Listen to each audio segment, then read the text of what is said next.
Welcome back to F1 Blogs. In today's video, we dive into the latest updates from the Abu Dhabi Grand Prix weekend, where Fernando Alonso and Aston Martin are facing significant challenges ahead of the final race of the season. Alonso himself has called the AMR24 one of the worst cars he's driven, and the team is scrambling to find performance before the decisive qualifying session. Let's break it all down and see what this means for Alonso's chances in the season finale. A rough start for Aston Martin. The Abu Dhabi Grand Prix weekend hasn't started well for Fernando Alonso and Aston Martin. During the first free practice session, Alonso didn't hold back his frustration, calling the AMR24 one of the worst cars he's driven. The team struggled to find competitive pace, and Alonso could only manage 16th place, finishing behind midfield teams like Haas, Sauber, and even the Williams of rookie driver Colapinto. One of the biggest issues plaguing Aston Martin is the use of an older spec floor from earlier in the season.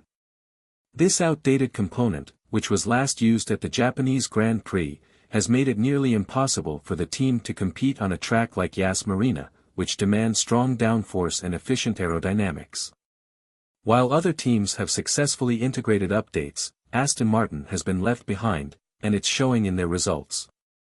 Alonso's reactions and strategy. Alonso's frustrations were clear during team radio communications, where he criticized the team's strategy and preparation. In the first session, Aston Martin focused on running sensors and gathering data rather than optimizing for lap times. This left Alonso with limited opportunities to put in clean laps, and he found himself caught in traffic during critical moments. Despite these challenges, Alonso did note some small improvements in the second practice session. The car felt a bit better in FP2, but we still need to work overnight to find the best setup for qualifying, said Alonso. He emphasized that the team faces a steep uphill battle, especially in the second and third sectors of the Yas Marina circuit, where the car's weaknesses are most apparent.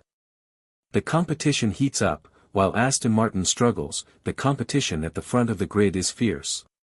McLaren continues to dominate, with Lando Norris and Oscar Piastri leading the way in practice. Norris topped the time sheets, and McLaren looks poised to finish the season on a high note.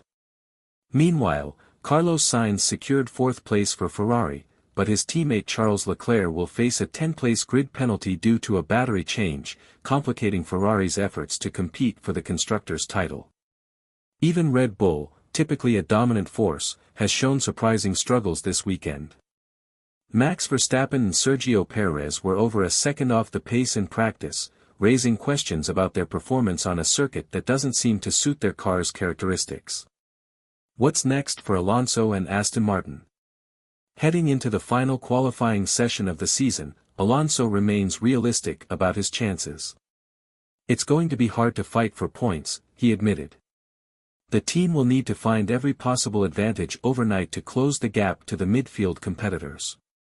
Despite the difficulties, Alonso remains determined to end the season on a positive note. "We'll do everything we can tomorrow," he said, signaling that Aston Martin won't give up without a fight. The final free practice session and qualifying will be crucial, as the midfield battle remains incredibly tight. Every tenth of a second will count, and Alonso knows that even a slight improvement could make a big difference in the race.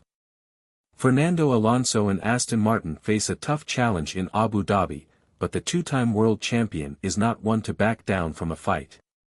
While the AMR24 has fallen short of expectations, Alonso's determination and experience could still play a key role in salvaging a respectable result in the final race of the season.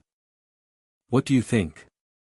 Can Alonso and Aston Martin turn things around in time for qualifying, or is this weekend destined to end in disappointment for the team?